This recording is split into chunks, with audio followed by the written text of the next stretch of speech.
আসসালামু আলাইকুম ওয়া রাহমাতুল্লাহি ওয়া বারাকাতুহু শেখ।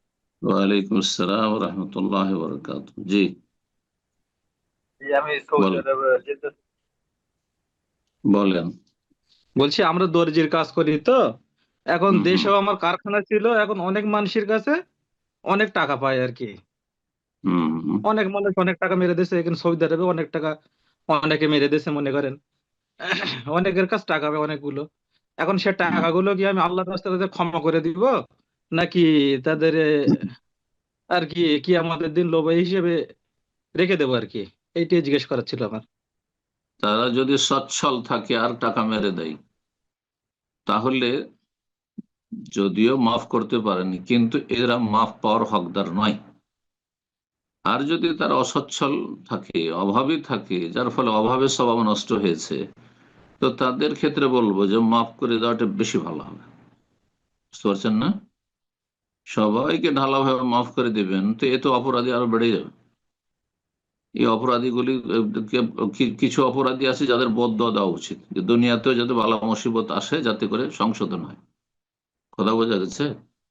তো মানুষের টাকা পয়সা আজকাল অধিকাংশ মানুষ নিয়ে নেওয়ার পরে নিজের সম্পদ মনে করে দিতে হবে, এখন না দিলে হাসর মাঠে দিতে হবে, এই চিন্তাই নেই।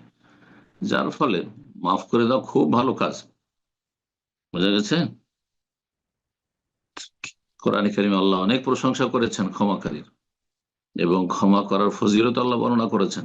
কিন্তু ক্ষমা পাওয়ার যোগ্য যারা, তাদেরকে ক্ষমা করা উচিত, যারা বেশি অপরাধী তাদের ক্ষমা করা উচিত নয়। বারাকাল্লাহ ফিক। আল্লাহ তাদের অনিষ্ট থেকে ভালো মানুষদেরকে রক্ষা করুন। আসসালামু আলাইকুম রহমতুল্লাহি বারাকাতুহ শেখ। আসসালাম রহমতুল্লাহ বরকাত। জি। আমি আমি রাজশাহী থেকে বলছি। শেখ, আমার প্রশ্ন ছিল একটা হাদিস নিয়ে। যে হাদিসে বলা আছে যে স্বামীর ঘর ছাড়া অন্য কোথাও পরিধান বস্ত্র খোলা যাবে না। তো এটা কি স্বামী যদি পারমিশন দেয় তাহলেও করা যাবে না, বা নিজের বাবার বাড়ি বা কোনো আত্মীয় স্বজনের বাড়ি সেখানেও করা যাবে না, নাকি স্বামী যদি পারমিশন দেয় তাহলে অন্য কোথাও করা যাবে? স্বামীর বাড়ি ছাড়া অন্য জায়গায় যদি কেউ আহ, নিজের কাপড় চোপড় শরীরে খুলে রাখে, তাহলে সেই ক্ষেত্রে শাস্তির কথা রয়েছে হাদিস। জি। তো এই ক্ষেত্রে ধরেন এমন কোন জায়গায় সে শরীরের কাপড় ওড়না রেখে দিল, মাথা খুললো, চুল খুললো, অথবা হাত পা খুললো, যেখানে হয়তো অন্য লোকের দৃষ্টিগোচর হতে পারবে পারে, যারা নন মাহারাম, এই আশঙ্কার কারণে এই শাস্তি রয়েছে। যদি এই আশঙ্কা থাকে তাহলে সেখানে গুনাহ করা হবে। জি। এখন আম, বোনের বাসায় গেছেন, আর সেখানে ভগ্নিপতি আছে, আর সেখানে সালোয়ার কামিজ পরে আপনি ঘোরাফেরা করছেন, ভাবছেন যে আমি সতর্কই থাকবো, কিন্তু হঠাৎ করে আপনার বোনের স্বামী বাড়িতে ঢুকলো, আপনাকে দেখে ফেললো। তো এইরকম জায়গায় জায়েজ নয়। জি। এরকম জায়গায় জায়েজ নয়, কিন্তু নিজের বাবার বাড়ি, নিজের ভাইরা আছে মাহারাম, বাবা আছে মাহারাম, বাপ মা আছে ইত্যাদি, এইরকম নিজের ছেলের বাড়িতে কোনো অসুবিধা নেই। জি। নিজের ভাইয়ের বাড়িতে কোনো অসুবিধা নেই। যেখানে মাহারাম শুধু আছে অথবা শুধু মহিলারা আছে, সেখানে শরীরের কাপড় খুলে রাখলে কোনো অসুবিধা নেই। জি।